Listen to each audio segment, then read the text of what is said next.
Pag-alaala sa ama at pagtulong ng Gererong Moro. Saklong 84 hanggang 171. Sa pagkakasambit ng gayong hinanakit sa pangaagaw ng sariling ama kay Clarida, pinaagos nito ang mga luha na parang sinagot ng pagtangis rin na kanyang narinig. Sa narinig na paghibig, hinanap ni Aladdin ang pinagmumulan nito, ngunit wala siyang nakita. Kaya't hinintay niyang muling magsalita ito. Labis na nagtataka kung sino ang nananaghoy sa lugar na ito. Muling nagmatiyag si Aladdin sa kanyang paligid. Saka naman muling narinig ang hibig ng isang binata. Sa magkatulad na dahilan, ang tinig ay tumatangis din dahil sa ama. Iniiyak nito ang sinapit na kapalaran ng ama sa kamay ni Conde Adolfo. Inilarawan nito ang kahabag-habag na pagkamatay ng ama. Katawan mo, amay, parang namamalas. Ngayon ang bunso mo, lugami sa hirap. Pinipisang-pisang at iniwawalat. Napawaring lilot, berdugo ng sukal. Ang nagkahiwa-hiwalay na laman mo't buto, kamay at katawang nalayo sa ulo. Ipinaghagisan niyong mga lilo at walang maawang maglibing na tao. Inalala din niya ang ama na hanggang sa huling sandali ay siya ang iniisip nito at kung paano ito naging mabuti at mapagmahal na ama. Ngunit sa kamay ng kaaway, namatay itong wala man lang naglakas ng loob upang kunin ang bangkay at ilibing. Nang tumigil si Florante sa kanyang pagtangis, hindi napigilan ng Moro na luha ay tumulo dahil sa habag niya rito.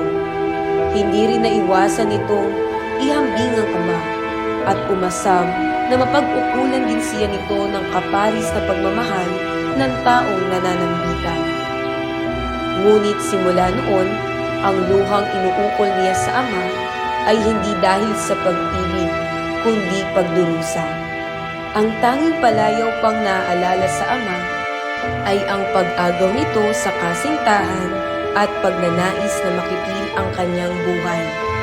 Muling napahinto ang Moro nang marinig muli ang tinig at nagwika ng pamamaalam sa kasintahang si Laura na hanggang sa huli ay mamahalin niya hanggang kamatayan. Hindi pa natatapos si Florante ang kanyang pangungusap nang mayroong dalawang mabangis na leon ang humahangos na palapit sa kanya. Ngunit natigil ng nasa harap na ng binata. Parang nawalan ng bangis at naawa sa kahabag-habag na itsura ng binata. Waring nauunawaan ng mga ito ang sandali ng pamamaalam ng binata. Na maalam siyang muli kay Laura na iniisip pa rin nagtaksil ito, hindi na nakatiis ang Gerero sa kanyang pakikinig. Kinunton niya ang boses. Hindi ito tumigil hanggat hindi ito natatagpuan. Naabutan niya itong kahabag-habag at nakatali sa puno ng higera at walang malay. Handa nang sumalakay ang mga leon dahil sa gutom. Kaagad namang kumilos si Aladdin upang makipaglaban. Gamit ang kanyang matalim na kalis at husay sa paghawak ng sandata, napatay niya ang dalawang leon. Matapos nito, naluluhang kinalagan ni Aladdin ang binata. Hinalong at pinagmasdang mabuti ang mukha. Humiling siyang sana ay magkamalay na ang binata. Nang magkamalay ito, si Laura pa rin ang hinahanap. Hindi nagsalita si Aladdin sa takot na baka mabigla ito at tuluyang mapatid ang hininga. Muli ay nawalan ito ng malay at nang muling magkamalay, napaigtad ito nang malamang nasa kamay ng kaaway.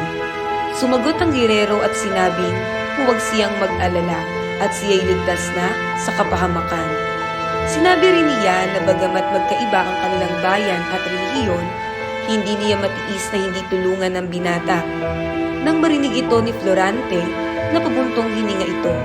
Sinabing kung hindi siya dumating, ay kinain na ito ng mga leon.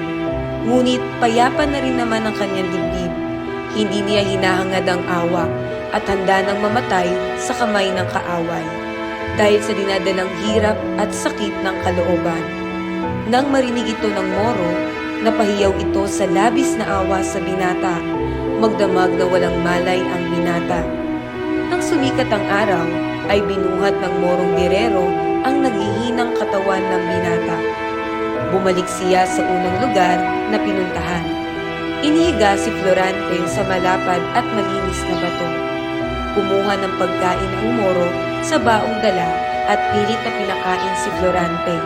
Sa buong magdamag ay hindi natulog ang gerero sa takot na makagat ng hayop na naggagala sa gubat.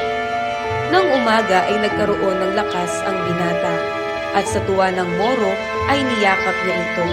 Inaliw ng moro ang binatang taglay pa rin ang pinagdaraan ng hirap at sakit. Kanyang hiniling dito na nais niyang malaman at mapakinggan ang mga pasakit nito.